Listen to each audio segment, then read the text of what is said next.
Shalom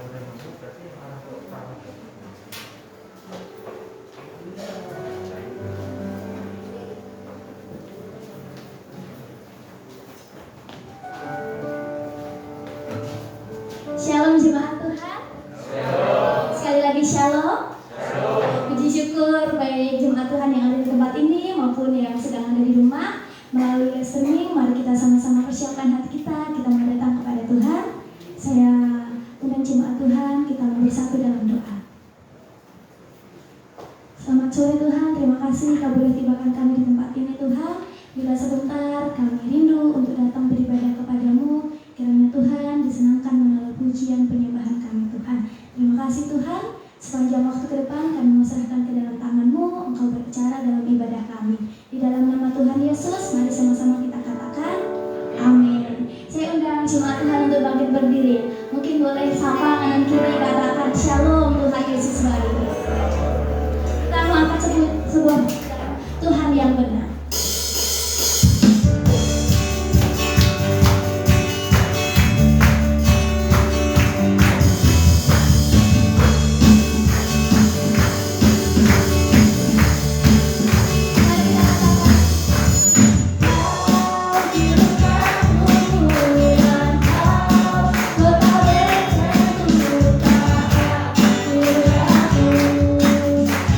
Yeah.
kembali.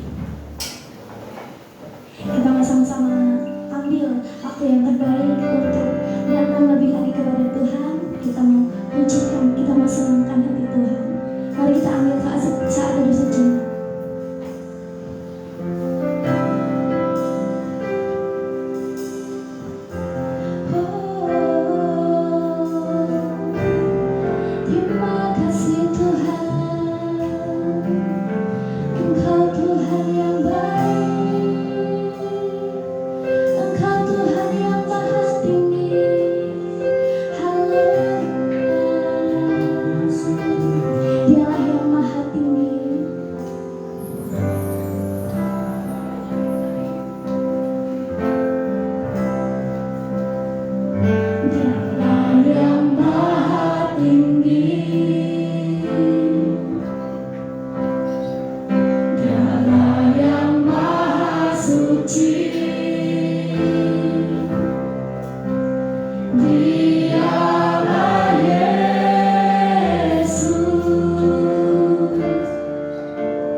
Kami menyembah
kepada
Kami memuji, kami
Terima kasih Tuhan Yesus.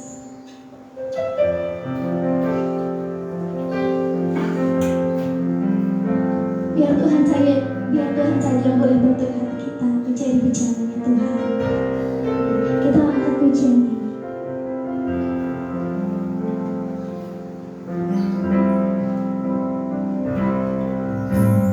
Tuhan, ku mau menyembahmu. Tuhan, bentuklah hati ini jadi bejana untuk hormat-Mu. Cemerlang bagai emas murni. Tuhan, serahkan hatiku. Semua ku berikan padamu. Tuliskan hingga tulus selalu, agar aku menyenangkanmu, menyenangkanmu, senangkanmu. Hanya itu kerinduanku, menyenangkanmu, menyenangkanmu, senangkan hatimu. Hanya itu kerinduanku. Katakan Tuhan, ku mau menyenangkanmu. Tuhan, ku mau menyenangkanmu. Tuhan, bentuklah hati ini. Biar jadi bicara-Mu Tuhan. Jadi bicara untuk hormat-Mu. Cemerlang bagai emas murni. Tuhan, serahkan hatiku. Semua ku berikan padamu. Tuliskan hingga tulus selalu, agar kami menyenangkanmu, agar aku menyenangkanmu, menyenangkanmu, senangkanmu. Hanya itu kerinduanku, menyenangkanmu, senangkan hatimu. Hanya itu kerinduanku, menyenangkanmu, menyenangkanmu, senangkanmu. Hanya itu kerinduanku, menyenangkanmu, senangkan hatimu. Hanya itu kerinduanku, hanya itu kerinduanku, hanya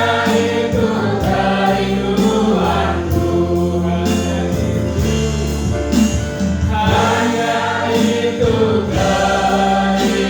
kerinduanku. Hati kami penuh ucapan syukur kepada-Mu Tuhan. Terima kasih buat penyertaan-Mu yang sempurna sampai saat sore hari ini. Kami telah memuji Engkau, kami sudah memuliakan Engkau, bahkan menyembah Engkau. Kami tahu Tuhan Engkau hadir di tengah-tengah kami. Dan saat ini kami akan menikmati kebenaran firman-Mu Tuhan.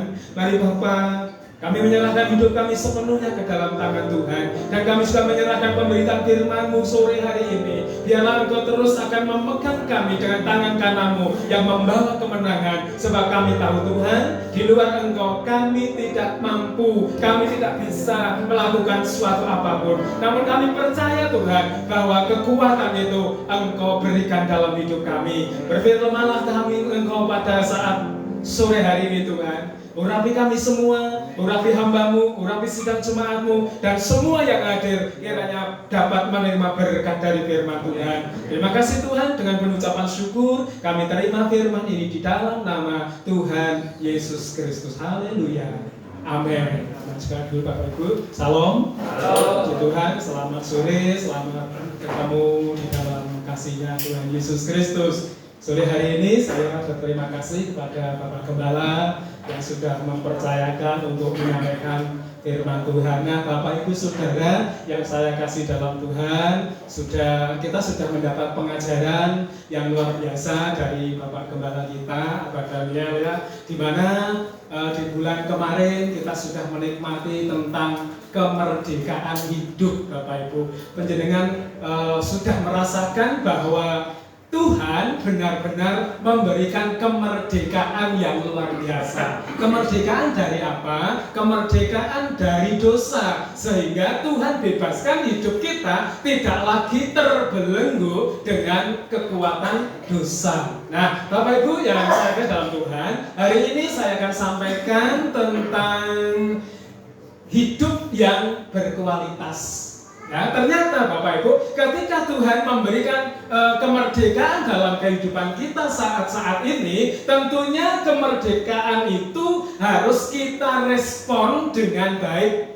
Harus kita terima dengan baik, sehingga apa? Sehingga ketika kita dimerdekakan dari dosa, kita memiliki hidup yang berkualitas, baik di hadapan Tuhan maupun di hadapan sesama kita, Bapak Ibu. Nah, dengan demikian bahwa setiap kehidupan orang percaya tentunya harus memiliki satu kemampuan untuk tetap hidup di dalam perkenanan Tuhan. Nah, dengan demikian ada satu pribadi yang sangat luar biasa ketika orang ini memiliki hidup yang berkualitas, memiliki hidup yang mumpuni, memiliki hidup yang mana kehidupan ini sangat-sangat tidak memiliki arti apapun ketika ada di dalam Kristus, Bapak Ibu. Coba kita lihat di dalam Kisah Rasul pasal 20 ayat 24. Di situ dikatakan adalah satu pribadi yang begitu luar biasa. Di sini Rasul Paulus menyampaikannya kepada jemaat pada waktu itu ada perpisahan dengan penatua-penatua kota Efesus, Bapak Ibu. Nah, di dalam ayat ini jelas dikatakan seperti ini. Bapak Ibu, kita baca bareng-bareng di dalam ayat pasal 20 ayat 24. 1, 2, 3. Tetapi aku tidak menghiraukan nyawaku sedikit pun, asal saja aku dapat mencapai garis akhir dan menyelesaikan pelayanan yang ditugaskan oleh Tuhan Yesus kepadaku untuk memberi kesaksian tentang Injil kasih karunia Allah. Nah, Bapak Ibu Saudara yang saya kasih dalam Tuhan, ketika dalam perjalanan pelayanan Rasul Paulus, baik yang pertama, yang kedua, yang ketiga, di dalam penginjilannya di Asia, Paulus mengalami beberapa hal yang membuat diri Paulus ini mengalami penderitaan demi penderitaan, Bapak Ibu. Nah, hasil dari penderitaan Paulus itulah yang membuahkan satu jemaat yang luar biasa, sehingga ketika ada di dalam penjara, Paulus mampu sempat menuliskan 14 surat di dalam kitab Perjanjian Baru, Bapak Ibu. Nah, disitulah letak bagaimana seorang Rasul Paulus ketika sudah ditangkap oleh Yesus, ketika sudah diambil, dipilih oleh Yesus, Paulus mempunyai satu kerinduan untuk memberitakan Injil, dan ketika Paulus memberitakan Injil itulah Paulus mengatakan kepada penatua-penatua yang ada di Efesus, Bapak Ibu, tetapi aku tidak menghiraukan nyawaku sedikitpun. Nah, ini satu teladan yang luar biasa. Ketika Paulus menyampaikan berita Injil, didera, disesat, Bapak Ibu, dicambuk, disitulah Paulus tidak menghiraukan nyawaku sedikitpun. Alkitab berkata bahwa barang siapa kehilangan nyawa, dia akan mendapatkan nyawanya. Nah, itu kata Tuhan Yesus. Nah, ketika ayat ini muncul, Bapak Ibu, ini memberikan satu kekuatan yang luar biasa, memberikan satu dedikasi yang luar biasa, sehingga Paulus menyampaikannya kepada orang-orang penatua yang ada di Efesus, dan memberikan satu teladan yang luar biasa, supaya orang-orang yang ada di situ, penatua, itu bisa mengerti, memahami, karena Paulus sendiri bisa merasakan betapa indahnya hidup di dalam Kristus, Bapak Ibu. Nah, coba kita akan lihat lagi di dalam ayat ini, Bapak Ibu. Asal saja aku dapat mencapai garis akhir dan menyelesaikan pelayanan yang ditugaskan oleh Tuhan Yesus Kristus kepadaku untuk memberi kesaksian tentang Injil kasih karunia. Nah, kenapa Paulus tidak menghiraukan nyawanya sedikit pun? Sedikit berarti kan sepucuk buku ireng gitu kan, sedikit. Nah, disitulah Paulus letak dari pribadi Paulus yang mana dia sudah mengerti dengan benar ketika pengenalan akan Kristus itu memampukan dia untuk memberitakan Injil kasih karunia. Nah, kemudian beberapa waktu yang lalu kita sudah menerima kenapa Paulus tidak malu mengakui Injil. Di dalam pasal yang pertama ayat 16, Bapak Ibu, di dalam kitab Roma, di situ dikatakan, aku mempunyai keyakinan yang kokoh di dalam Injil, karena Injil adalah kekuatan Allah yang menyelamatkan baik orang Yahudi maupun orang Yunani. Sebab apa? Di dalamnya nyata kebenaran yang bertolak dari iman kepada iman, dan orang akan hidup oleh iman, Bapak Ibu. Nah, disitulah pengalaman Paulus ketika menerima Yesus, ditangkap oleh Yesus, dan menjadi utusan Injil untuk memberitakan Injil kasih karunia Tuhan. Nah, dengan demikian, Bapak Ibu, di sini saya akan sampaikan tentang hidup yang berkualitas. Akhir-akhir ini, Bapak Ibu, banyak hamba-hamba Tuhan, banyak anak-anak Tuhan di berbagai tempat dimanapun, ya, kualitas hidupnya berkurang. Bahkan hidupnya mereka ya semaunya sendiri begitu. Ya, sak karepe dhewe. Lu saya. Nah, disitulah letak ketidakberkualitasnya hidup seseorang, sehingga banyak orang menjadi batu sandungan, Bapak Ibu. Nah, coba kita pahami di dalam next berikutnya, ada satu kata berkualitas. Kata berkualitas itu diambil dari bahasa lain, bahasa Yunani, ya kita belajar ya sedikit-sedikit, Bapak Ibu. Bahasa Yunani dari kata berkualitas adalah poiotito. Poiotito adalah memiliki satu pengertian, yaitu mutu. Nah, mutu, pokok orang bermutu.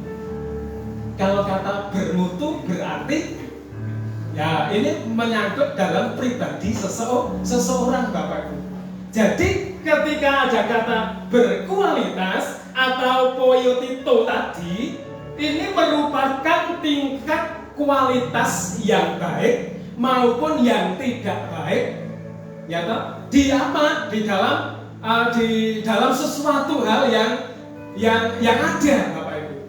Misalnya, Bapak Ibu, ada emas yang kualitasnya tinggi, itu emas tua, emas asli. Pernah saya di Kalimantan, Bapak Ibu, ya saya dapat kenang-kenangan dari jemaat sebuah cincin untuk sangu katanya di Kalimantan. Mas Yo, besok kalau di Kalimantan nek kurang ya di pedalaman kan jelas kurang. Kalau kurang ini buat tambah-tambah beli sabun katanya begitu. Nah, ketika saya berniat mau jual itu Bapak Ibu, ternyata emas dari Jawa itu berbeda dengan emas yang ada di Kalimantan. Kualitas dari emas itu berbeda Bapak Ibu. Nah, cara menguji emas itu kalau di Kalimantan ini pakai batu gosok emas khusus untuk menguji kemurnian kualitas dari emas itu. Bang, kenapa ini nggak laku di sini? Aduh, mateng saya. Karena apa? Karena ada kebutuhan yang mendesak sehingga harus saya jual untuk kehidupan sehari-hari Bapak Ibu. Ternyata ketika itu saya jual tidak laku karena emas yang ada di sana itu bukan kuning tetapi kemerah-merahan dan coklat. Itu yang emas asli. Ternyata di sana beda dengan yang di sini. Lalu saya bawa pulang lagi. Ketika saya jual di Ambarawa Bapak Ibu, laku. Ya, ada pertambahan kan. 2 tahun kan, 2 tahun tambah sekian ribu, lumayan buat beli sabun pada waktu itu masih 350 rupiah satu Leboy itu sabun batangan itu. Nah, begitu ketika kita melihat bahwa ada satu nilai kualitas dalam barang sesuatu, itulah menyebutkan bahwa seseorang bisa bermakna, berkualitas sehingga mampu untuk untuk dinilai oleh orang lain. Nah, Bapak Ibu Saudara, dari kata kualitas yaitu mutu, yaitu dengan kata lain yaitu adalah berbobot. Nah, kata berkualitas itu berbobot. Bobot apanya? Ya yang mantap, mumpuni itu berbobot itu namanya. Ya kan? Wah, ini pelayanan berbobot. Nah, ini pelayanan kok kurang berbobot. Ini kualitasnya kok nggak baik. Nah, itu kan bisa ya, siapa yang menilai antara kualitas yang tidak baik dan kualitas yang baik adalah orang lain.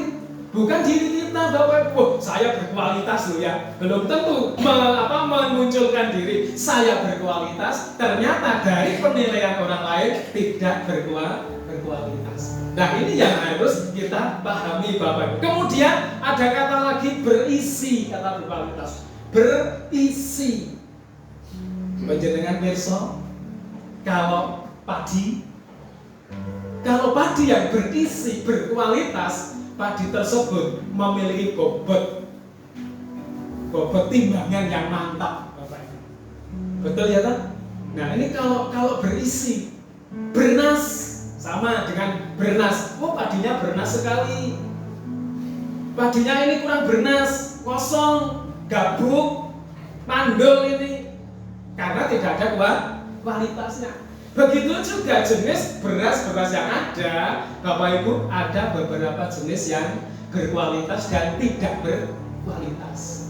Kira-kira apa Bapak Ibu beras yang berkualitas? Lojolile, mentik wangi, Delanggu, C4, dan yang tidak berkualitas, kurang berkualitas adalah beras raskin.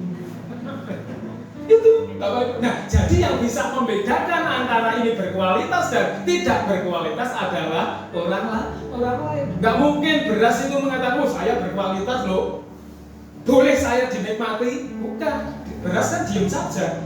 Berkualitas maupun tidak berkualitas itu diam saja. Mau direbus mau tidak direbus, dikasih kayak ayam itu diam saja. Karena yang menilai adalah orang lain, Bapak. Nah, oleh dengan demikian bahwa berkualitas adalah tingkat yang bermutu. Misalnya, Bapak Ibu ya, kadang-kadang kita itu sering membanding-bandingkan orang yang berkualitas dan tidak. Betul atau betul ya? Membanding-bandingkan. Tapi bukan lagu yang jadi banding-bandingin, bukan. Kita sering membandingkan, oh ini kurang berkualitas, ini berkualitas.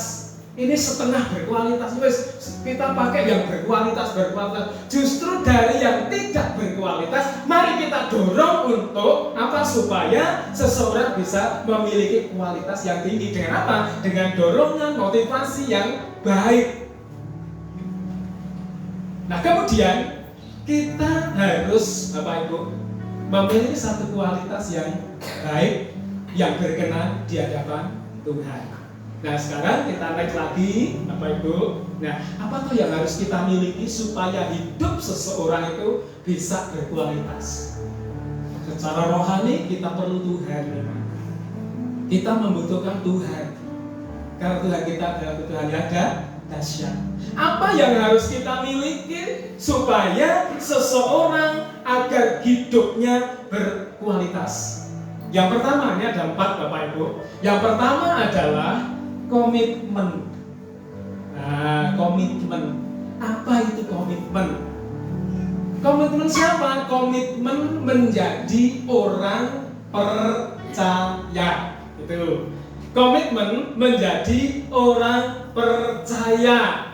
Apa itu komitmen? Ternyata kalau diartikan secara luas itu luas sekali Bapak Ibu. Tetapi saya ambil satu contoh saja. Adalah sebuah kata dari komitmen adalah menggambarkan suatu pengabdian atau perjanjian pada diri seseorang dalam waktu yang lama.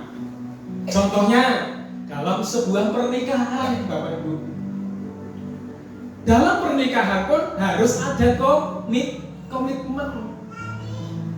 Aku mengambil engkau sebagai istriku, kan begitu. Aku akan mengasihi engkau, menyayangi engkau, baik dalam suka maupun duka, baik dalam sakit maupun sehat. Hanya maut yang memisahkan. Itu namanya komitmen. Pernikahan itu bukan untuk 1, 2, 3 minggu, 3 bulan Bapak Ibu, tetapi untuk seumur hidup. Dengan janji komitmen itulah di kata-kata yang terakhir hanya maut yang memisahkan. Justru dengan itu Bapak Ibu, komitmen kita kepada Tuhan seperti apa Bapak Ibu? Janji tentang komitmen ketika kita berbicara sama Tuhan, kalau saya berhasil besok saya mau setia sama Tuhan. Itu satu komitmen. Tuhan, kalau saya sembuh saya mau melayani engkau kalau sakit. Tuhan, kalau saya sukses saya akan melayani engkau. Itu kalau belum sukses. Dan bagaimana dengan kehidupan kita orang percaya? Satu komitmen yang luar biasa. Komitmen dalam keluarga pun begitu. Ya, dalam keluarga, Tuhan, kalau aku diberi anak-anak yang sukses, yang cerdas, saya akan bertanggung jawab. Kan begitu Bapak Ibu. Bukan kok anaknya di nengke saja. Sekolah karemu, belajar karemu, ora yo karemu. Itu tanggung jawab siapa Bapak Ibu? Komitmen kan dulu. Aku mengambil engkau menjadi istriku, ini saya kepala keluarga. Ya. Aku mengasihi engkau. Dalam keluarga pun dengan anak-anak kita Bapak Ibu, ada satu komitmen yang dimunculkan dalam hidup kita orang percaya supaya kita memiliki hidup yang berarti di hadapan Tuhan dan di hadapan sesama. Banyak keluarga-keluarga Kristen yang kacau gitu ya, yang hancur, yang kacau. Lalu katanya berkeluarga, tapi kok tanggung jawabnya dengan keluargaku kurang. Bukan kurang, malah tidak ada. Itu ya Bapak Ibu. Nah, dengan itu Bapak Ibu, kita akan melihat bahwa secara umum bahwa tanggung jawab sebagai anak Tuhan, tanggung jawab sebagai gereja Tuhan harus mampu untuk memiliki komitmen supaya kita tetap dekat dengan Tuhan. Dalam satu contoh dalam Alkitab, ketika Yosua berpidato dengan orang-orang atau tua-tua Israel di Yosua pasal yang ke-24 Bapak Ibu. Di situ Yosua punya komitmen untuk apa? Untuk beribadah kepada Tuhan. Ketika Yosua menghadapi orang-orang Israel yang tegar tengkuk, orang-orang Israel yang keras kepala, orang-orang Israel yang tidak mau dinasehati, Bapak Ibu, Yosua berkata, silahkan kamu pilih. Kalau memang Allah orang Amori itu berkuasa, monggo silahkan, sembah dia tidak apa-apa. Tetapi aku dan seisi rumahku, kami akan beribadah kepada Tuhan. Ini tentang ibadah. Tetapi aku dan seisi rumahku, kami akan beribadah kepada Tuhan. Ini komitmen. Bah, gak perlu beribadah Pak Yuk. Nah, kenapa? Kan di rumah ya sebenarnya jadi wong apik. Jadi wong apik itu menurut pandangan kita. Tetapi menurut pandangan Tuhan itu dereng sae. Belum baik. Justru kita akan buktikan komitmen kita ketika kita beribadah kepada Tuhan. Yuk kita ekoproyo untuk datang bersama-sama menikmati kemuliaan Tuhan, menikmati hadirat Tuhan, menikmati firman Tuhan, menikmati berkat-berkat dari Tuhan. Makanya pemazmur mengatakan, aku bersuka cita kalau ada orang yang berkata, mari datang ke rumah Tuhan, mari datang beribadah, mari datang menyembah Tuhan, sujud kepada Tuhan. Itu menjadi satu komitmen kita di hadapan Tuhan. Contoh yang kedua, Daniel juga berkomitmen. Minggu lalu Pak Gembala sudah sampaikan tentang komitmen Daniel. Tentang apa? Tentang makanan. Coba kita lihat di dalam ayat yang ke-8, pasal 1 Daniel 1 ayat 8. 1, 2, 3. Daniel berketetapan untuk tidak menajiskan dirinya dengan santapan raja dan dengan anggur yang biasa diminum raja. Dimintanyalah kepada pemimpin pegawai istana itu supaya ia tak usah menajiskan dirinya. Menjenengan membayangkan saja kalau makanan seorang raja itu kira-kira apa, Bapak Ibu? Itu kira-kira apa? Kalau kita kan cuma tahu, tempe, kadang-kadang usai-usai lompong, betul ya, seger gitu loh, Bapak Ibu. Nah kemarin ada teman dari Klaten, statusnya godhong waluh, godhong waluh. Itu, waduh, godhong waluh tak balesi, seger mbak ini. Nah kenapa Pak? Ini nasi nom-nom itu seger banget. Saya belum pernah, ya itu yang belum pernah dipernahke saya bilang gitu ya. Itu seger banget, menambah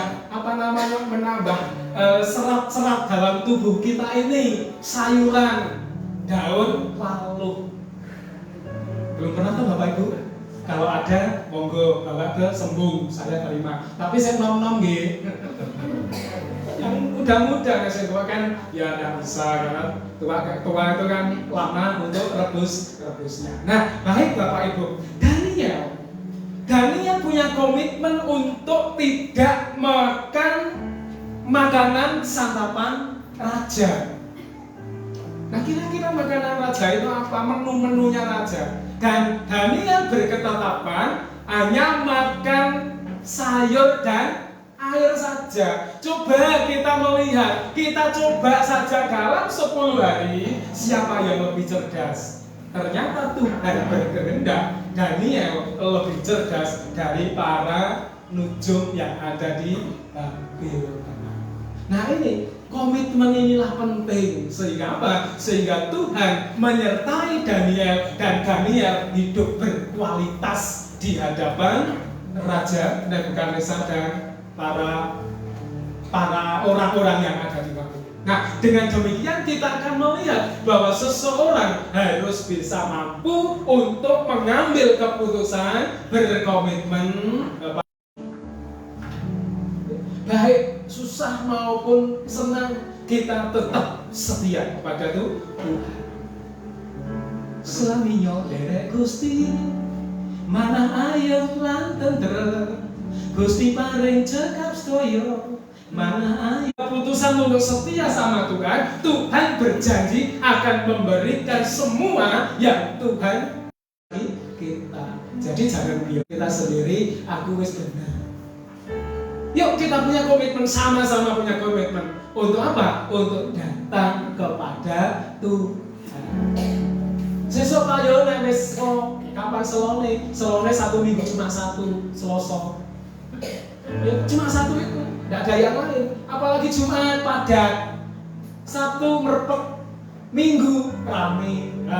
Jadi tidak ada kesempatan untuk datang. Ya, yuk kita berkomitmen untuk datang kepada Tuhan, berkomitmen menjalin hubungan dengan Tuhan, karena Tuhan berikan otoritas yang luar biasa sehingga kita memiliki kualitas hidup yang berkenan di hadapan Tuhan. Yang kedua, Bapak Ibu, yang kedua, apa yang harus kita miliki supaya kita itu memiliki hidup yang berkualitas? Yang pertama tadi komitmen, yang kedua adalah milikilah hidup dalam kerendahan hati, Bapak Ibu.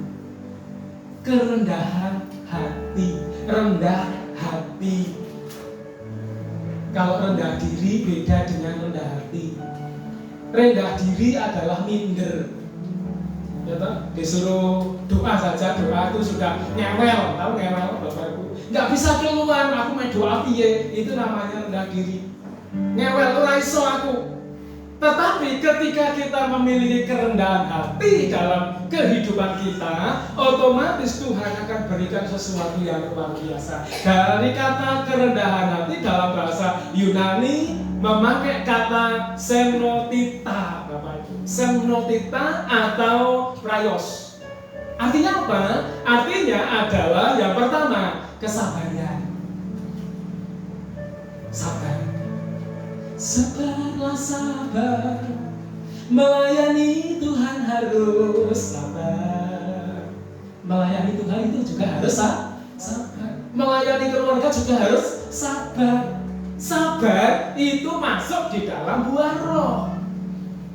Sabar masuk di dalam kriteria kerendahan hati. Makanya sering kita dengar Bapak Ibu, ada satu kata berdiri sama tinggi, duduk sama rendah. Itu namanya kerendahan hati. Yang kedua, keramahan. Nah ini, keramahan, ramah terhadap orang lain. Ramah, tapi itu enggak keramahan gitu Bapak Ibu. Kita ngomong dewe gitu, enggak. Ramah, ternyata di dalam kerendahan hati kita memiliki unsur keramahan, ramah terhadap orang lain.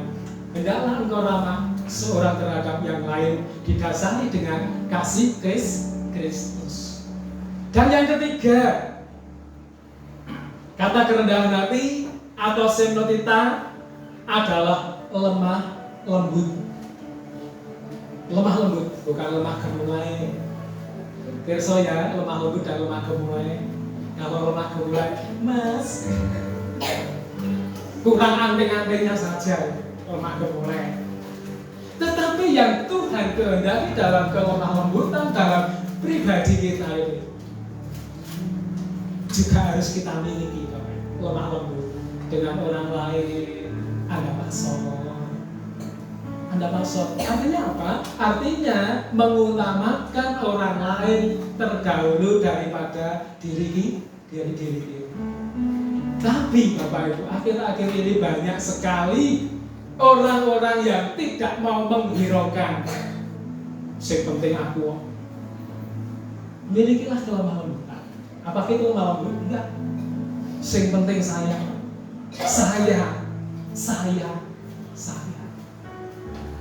Di akhir dari semua, kalau saya itu akan menjadi batu sandungan. Kemudian yang keempat adalah belas kasihan. Milikilah hati yang penuh dengan belas kasihan. Itu wujud dari kerendahan hati.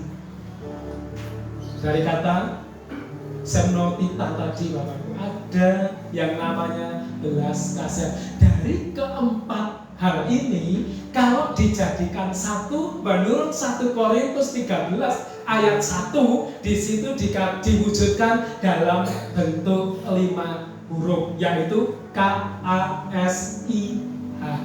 Apa? Kasih.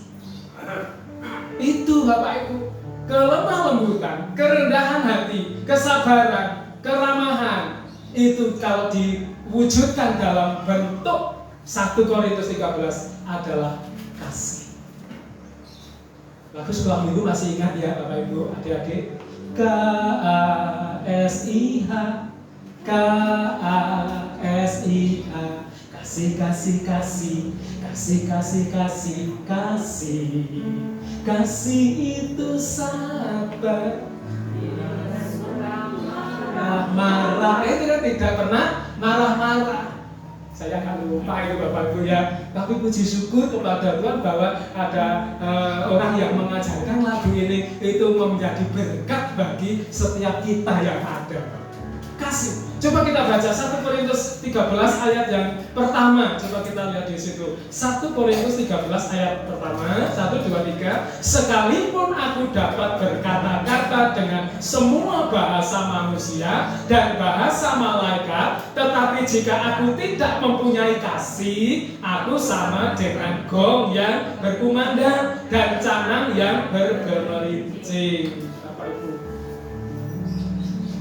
sekalipun aku bisa berkata-kata dalam bahasa surga, bahasa dunia, bahasa manusia, bahasa malaikat, tetapi kuncinya kalau tidak punya kasih, itu sama dengan gong. Om Dennis bunyi kok gimana Om? Gor, gitu kan? R itu panjang banget. Itu kalau dilihat itu tidak ada apa-apanya. Hanya black yang ditempa, dibentuk, memunculkan bunyi sehingga bunyinya magor. Seperti gong yang bergemerincing, R-nya itu lebih panjang. Karena di rumah saya dekat Pak Dalang ada gamelan Bapak Ibu. Kalau bunyikan gong itu, waduh, tak karu-karuan itu, gargur-gargur sampai saya dengar semua. Wow. Itu sama dengan ketika kita tidak punya kasih. Kadang-kadang kita bangga dengan bahasa-bahasa yang kita miliki. Itu bahasa Jawa. Nah ini yang paling sangat keren. Itu sangat keren, sangat baik, tetapi perlu belajar Bapak Ibu. Contoh-contoh ketika orang menggunakan bahasa Jawa ketika ada di acara resepsi pernikahan, itu pasti memakai bahasa Jawa. Adakah resepsi pakai bahasa Inggris? Malah Dewi bingung Bapak. Gitu kita membuktikan semua bahasa manusia yang kita punya, kalau tidak punya kasih, itu kita tidak bisa memiliki yang namanya kerendahan. Nah dengan demikian Paulus menyampaikannya. Ini pengalaman Paulus kok. Dalam kuliahnya di Tiranus, di bawah pimpinan Gamaliel, pinter dia. Tetapi ketika ilmu diterapkan, ternyata di pemandangan dia sendiri luar biasa, bagus, ngetop, ngetren, itu karena pengen dikenal oleh Tuhan. Ternyata di pemandangan Tuhan itu nol besar. Kenapa? Karena hasil dari kuliah di Tiranus dengan pimpinan rektornya Bapak Gamaliel itu bahkan membasmi orang-orang percaya. Di hadapan Tuhan berkenan? Tidak. Nah ini yang memampukan Paulus memahami hal ini. Sekalipun aku bisa berkata-kata dalam bahasa manusia, tetapi aku tidak punya kasih, itu sama dengan gong yang bergemerincing, canang yang bunyi. Nah dengan demikian, monggo dengan kata lain bahwa kita semua harus memiliki yang namanya satu ini kan, kasih. Kenapa kasih diletakkan di paling atas Bapak Ibu? Antara iman, pengharapan, dan kasih, yang paling besar di antaranya adalah kasih. Kenapa diletakkan paling pertama kasih? Karena di dalam kasih itulah orang-orang dapat menikmati sukacita yang luar biasa. Dan kalau kita lihat, mulai hari-hari ini orang banyak kehilangan kasih. Orang yang ingin memiliki kualitas yang hidup berkualitas, mari kita terapkan hidup yang rendah hati, punya kasih di dalam kehidupan kita. Nah, kemudian Bapak Ibu, ketika kita dicetak atau dipilih oleh Tuhan untuk memiliki hati yang rendah hati, gitu ya, hati yang rendah hati, maka kita ini dibuat oleh Allah untuk melakukan pekerjaan yang baik, bukan pekerjaan yang tidak baik. Di dalam Efesus pasal 2 ayat 10, di situ dikatakan bahwa karena kita ini buatan Allah, gitu, next ya. Karena kita ini buatan Allah, diciptakan dalam Kristus Yesus untuk melakukan perbuatan baik.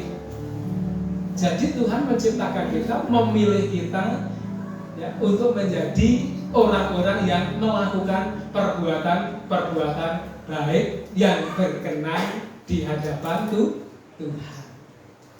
Nah, Bapak Ibu Saudara yang saya kasih dalam Tuhan, coba kita lihat di dalam pasal 20 Kisah Rasul ayat 17 sampai 19 itu membuktikan bahwa Paulus betul-betul dalam pelayanan memiliki kerendahan hati. Ini dalam pelayanan Bapak Ibu. Coba kita lihat di dalam ayat itu ya. Mengapa? Coba kita lihat di dalam Kisah Rasul 20 ayat 19 sampai 17 sampai 19. Kita lihat di sana bahwa ketika Paulus melayani dengan kerendahan hati, maka Paulus bisa mampu menikmati yang namanya anugerah Tuhan yang luar biasa. Aku melayani engkau dengan kerendahan hati. Aku tidak membuat orang lain tersandung, tetapi Alkitab berkata bahwa kerendahan hati itulah yang mendahului kehormatan. Amsal pasal yang ke-15 ayat 33b, di situ dikatakan adalah kerendahan hati mendahului kehormatan. Kerendahan hati mendahului kehormatan. Bapak Ibu, kalau pengen dihormati ya rendah hati, dan gitu ya Bapak Ibu. Ya, Alkitab berkata bahwa barang siapa ingin menjadi yang terbesar harus menjadi melayani. Katanya melayani lebih sungguh. Tuhan lebih dulu melayani kepadaku, melayani lebih sungguh. Kalau kita melayani dengan kerendahan hati, pasti Tuhan akan memperkenan pelayanan kita di hadapan Tuhan. Nah, baik Bapak Ibu. Yang ketiga, untuk memiliki hidup yang berkualitas, kita harus sadar akan panggilan Tuhan sebagai orang percaya, Bapak Ibu. Kan tidak semua dipanggil untuk menjadi hamba Tuhan, pendeta, gitu ya Bapak Ibu. Nah, tapi saya sampaikan kepada kita bahwa kita semua adalah hamba-hamba Tuhan. Kita ini adalah pelayan-pelayan Tuhan. Kamulah bangsa yang terpilih, imamat yang rajani, bangsa yang kudus, umat kepunyaan Allah sendiri. Supaya apa? Supaya ketika dipanggil oleh Tuhan bisa melakukan perbuatan yang dahsyat dari Tuhan kita. Ketika kita dipanggil, kita harus sadar bahwa kita dipanggil untuk melakukan pekerjaan Tuhan. Yohanes mengatakan, bukan kamu yang memanggil aku, tetapi akulah yang memanggil engkau, menetapkan engkau. Supaya apa? Supaya pergi dan menghasilkan buah. Gak di rumah saja. Ketika kita sadar akan panggilan Tuhan terhadap janji itulah, kita akan menikmati bahwa panggilan itu semakin hari semakin kokoh di dalam panggilan itu. Maka Petrus mengatakan, hendaklah panggilan dan pilihanmu semakin teguh. Panggilan dan pilihanmu semakin teguh di hadapan Tuhan. Tapi jangan sampai Bapak Ibu banyak yang dipanggil tetapi sedikit yang dipilih. Nah, kalau sudah banyak yang dipanggil terus sedikit yang dipilih, terus piye Bapak? Paulus mengatakan, Paulus punya tugas yang luar biasa, memberitakan Injil. Tapi dia punya komitmen ketika memberitakan Injil kepada orang lain, jangan sampai aku sendiri ditolak. Bahaya kalau sampai ditolak oleh Tuhan. Itu Paulus menyampaikannya. Mari, monggo kita akan semua menikmati akan panggilan Tuhan sebagaimana Tuhan panggil kita. Sebagai bapak rumah tangga misalnya, yaudah kita nikmati saja sebagai kepala rumah tangga. Ibu rumah tangga kita nikmati, memang disitulah Tuhan tempatkan sebagai ibu rumah tangga. Sebagai anak-anak, yuk kita akan nikmati sebagai anak-anak di dalam keluarga. Nikmatilah panggilan itu. Tapi jangan lupa tanggung jawab itu menjadi milik kita bersama. Nah, dengan demikian, yuk kita akan melihat lagi di dalam pasal 4 Efesus ayat 1, Bapak Ibu. Efesus 4 ayat 1 di sini dikatakan, coba kita lihat terlalu kecil di situ ya tulisannya. Saya akan baca, sebab itu aku menasihatkan kamu, aku orang yang dipenjarakan karena Tuhan, supaya hidupmu sebagai orang-orang yang telah dipanggil berpadanan dengan panggilan itu. Kita harus mensyukuri Bapak Ibu apa yang menjadi panggilan Tuhan. Nah, dengan demikian, monggo kita akan sama-sama menikmati panggilan yang Tuhan tetapkan dalam kehidupan kita. Kenapa? Karena di dalam 2 Timotius 1 ayat 9, dialah yang menyelamatkan kita dan memanggil kita dengan panggilan kudus. Bukan berdasarkan perbuatan kita, melainkan berdasarkan maksud dan kasih karunia-Nya sendiri yang telah dikaruniakan kepada kita dalam Kristus Yesus sebelum permulaan zaman. Jadi kita itu dipilih sebelum dunia dibentuk. Untuk apa? Untuk menjadi umat kesayangan Tuhan. Maka dari itu, monggo kita harus sadar akan panggilan kita sebagai anak Tuhan, hamba Tuhan, supaya apa? Tuhan berikan otoritas memiliki hidup yang berkualitas. Dan yang terakhir, Bapak Ibu, apa yang harus kita miliki supaya hidup kita berkualitas? Kita harus memunculkan karakter Kristus. Kita harus memunculkan karakter Kristus. Apa itu karakter?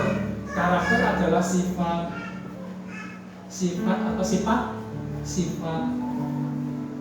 watak, kepribadian.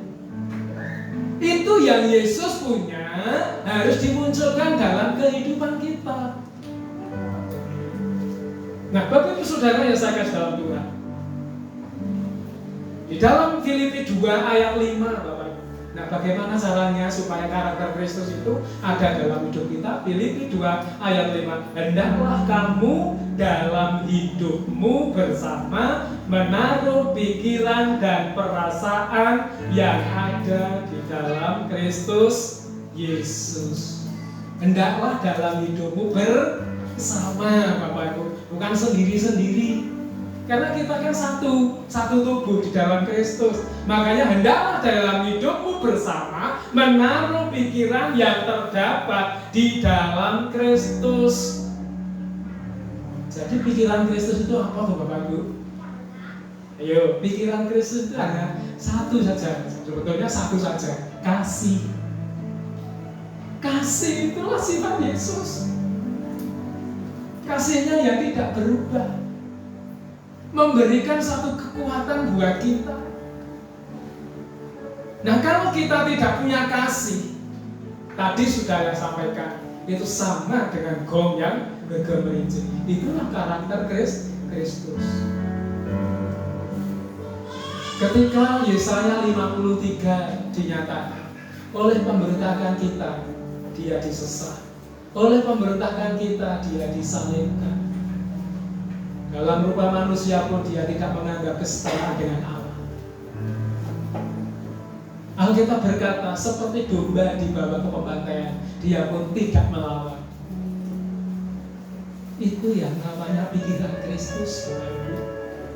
Kadang-kadang kita kalau sedikit aja, cacing wae dipidak banggel. Tahu banggel? Kalau bahasa Semarangnya itu banggel itu diinjak ekornya, kepalanya matok. Itu ibarat cacing atau ular. Tetapi kalau orang yang memiliki pikiran Kristus, apapun yang terjadi, Tuhan Yesus baik. Nah ini yang harus ada dalam kehidupan kita, Bapak Ibu. 1 Timotius 4 ayat 12. Kita baca bersama-sama 1, 2, 3. Jangan seorang pun menganggap engkau rendah karena engkau muda. Jadilah teladan bagi orang-orang percaya dalam perkataanmu, dalam tingkah lakumu, dalam kasihmu, dalam kesetiaanmu, dan dalam kesucianmu. Ini ada berapa hal itu yang Paulus sampaikan kepada Timotius supaya Timotius menjadi teladan buat mereka yang menerima berita sukacita itu. Jangan seorang pun menganggap engkau rendah, Timotius. Jadilah engkau teladan bagi mereka dalam perkataan, dalam tingkah laku, dalam kesucian, dalam semuanya itu menjadi teladan. Makanya muncul karakter Kristus. Alkitab juga berkata bahwa Paulus mengatakan, ikutlah teladanku, sama seperti aku meneladani Kristus. Pokok bahasan kita bukan orang lain, tetapi Yesus Kristus, sumber dari segala-galanya, yang memampukan kita supaya kita memiliki hidup yang bermakna, bermutu, berbobot, berisi, bernas. Bagaimana dengan kita? Bapak pendeta saja yang berkunjung menjenengan pirsa kegiatan Pak Gembala, banyak sekali kegiatan. Yuk kita sama-sama apa? Sama-sama bekerja, sama-sama sehati sepikir, satu tujuan, satu pelayanan. Untuk apa? Untuk menyenangkan hati itu Tuhan. Kalau orang tidak bisa menyenangkan hati Tuhan, itu orang itu tidak berkualitas.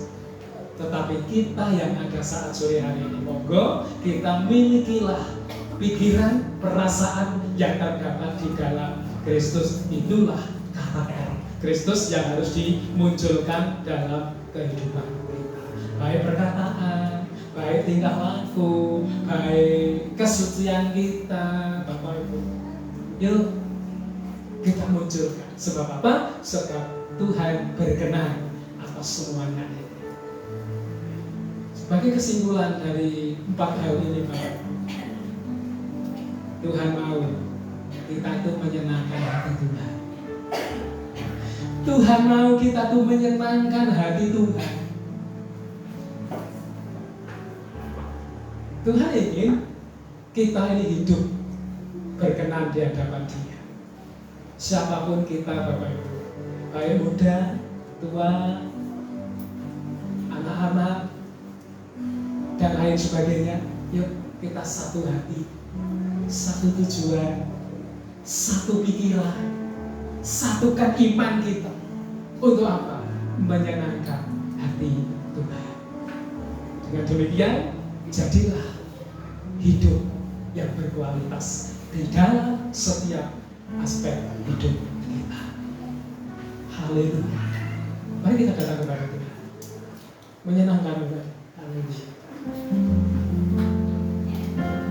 Menyenangkanmu, senangkanmu, hanya itu kerinduanku. Menyenangkanmu, menyenangkanmu, senangkan hatimu, hanya itu kerinduanku. Menyenangkanmu Tuhan, menyenangkanmu.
ayat 4 berkata, ganjaran kerendahan hati dan takut akan Tuhan adalah kekayaan, kehormatan, dan kehidupan.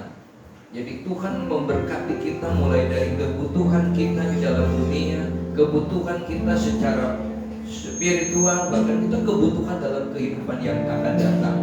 Salah satu ciri tadi adalah bahwa kita dibutuhkan ada kerendahan hati. Seperti apa yang rendah hati? Orang yang rendah hati adalah orang yang mampu menghormati pandangan orang lain. Orang yang rendah hati adalah orang yang bisa menjadi pendengar yang baik. Orang yang rendah hati, dia tidak akan pernah merasa iri dengan kesenangan, kebahagiaan orang lain. Orang yang rendah hati siap untuk menerima kritik, menerima pendapat, menerima saran seperti Musa dikasih nasihat oleh Yitro. Orang yang punya kerendahan hati memperlakukan semua orang setara. Kenapa? Karena dia tidak pernah merasa dirinya lebih dari yang lain. Tanpa Tuhan kita tidak mampu. Tanpa Allah kita tidak akan pernah bisa. Mari kita bersyukur di hadapan Tuhan. Tapi kita bersyukur punya Allah. Katakan bersama-sama, aku punya Tuhan yang besar. Aku punya Tuhan yang besar, yang telah berjanji dan sanggup menggenapi imanku bersepakatan percaya kuasanya.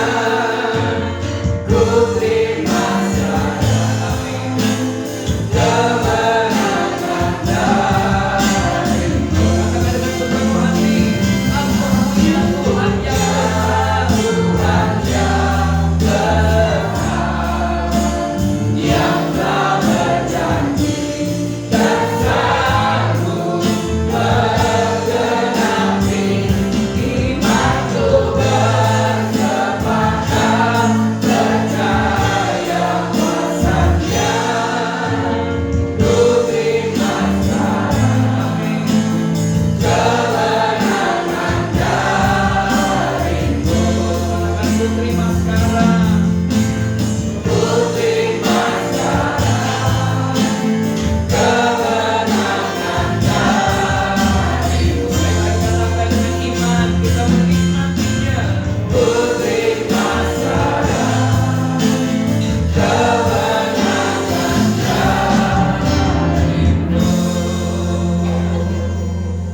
Ini iman kami Tuhan. Kami rindu memiliki hidup yang berkualitas di hadapan Allah. Karena inilah yang Allah rindukan bagi kami sebagai umat yang percaya kepada-Mu. Seringkali kami gagal di dalam melangkah ini. Hari ini kami kembali diingatkan Tuhan. Seringkali kami lebih terkejar kepada hal-hal yang duniawi. Tapi Tuhan sudah berjanji ketika kami menyenangkan hati Allah, Tuhan akan berikan apa yang kami rindukan di dalam hidup ini.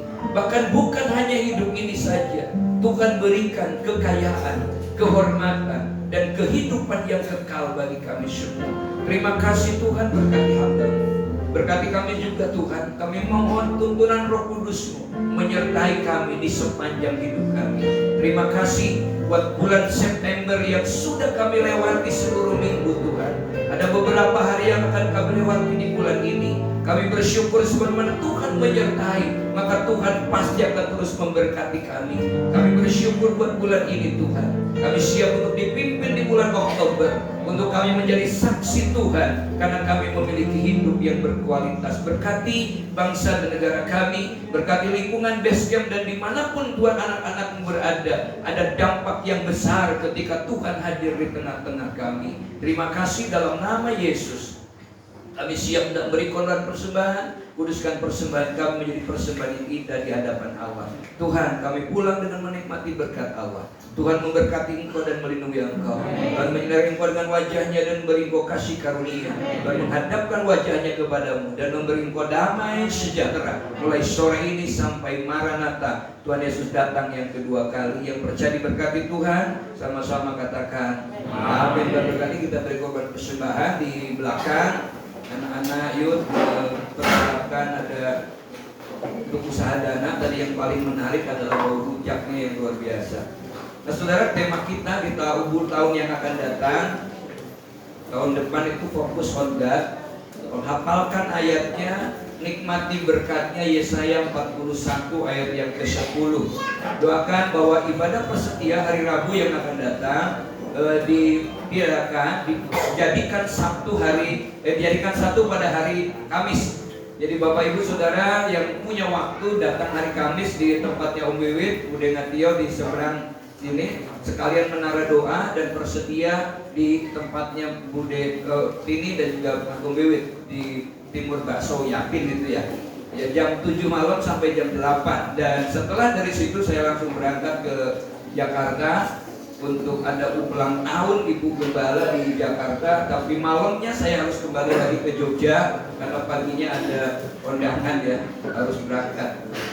Nah, Persetia Paris tetap jam 19 hari Kamis juga. Minggu 22 Oktober kita ada ibadah disertai perjamuan kudus, retreat Kemenhan RI tanggal 6 sampai 8 Oktober di Taman Eden. Tolong dukung dalam doa karena semua dilayani dari Tirta, termasuk konsepnya, bahkan pagelaran wayang golek juga mengganti api unggun. Jadi mereka ingin api unggunnya diganti dengan wayang golek. Lalu kemudian retreat youth dan teen hari Jumat, Sabtu, Minggu 7, 8, 9 di Bantul. Tolong doa juga bagi anak-anak kita yang usianya SMP ya, Mas Ardi, SMP ya. SMP bisa ikut bersama-sama di retreat ini, berangkat dari base camp jam setengah 5 sore. Lalu kemudian Jumat 14 Oktober saya ada pelayanan ke Sukabumi, dan tanggal 22 Oktober pemberkatan Rian, putranya Pak Juremi. Lalu kemudian pada tanggal 30 Oktober rencana saya di Malalayang Manado, ada juga Ibu Gembala yang berulang tahun, untuk saya bisa hadir di sana. Dan rencana Natal kita tanggal 25 Desember di Tirta Kencana. Tuhan Yesus memberkati.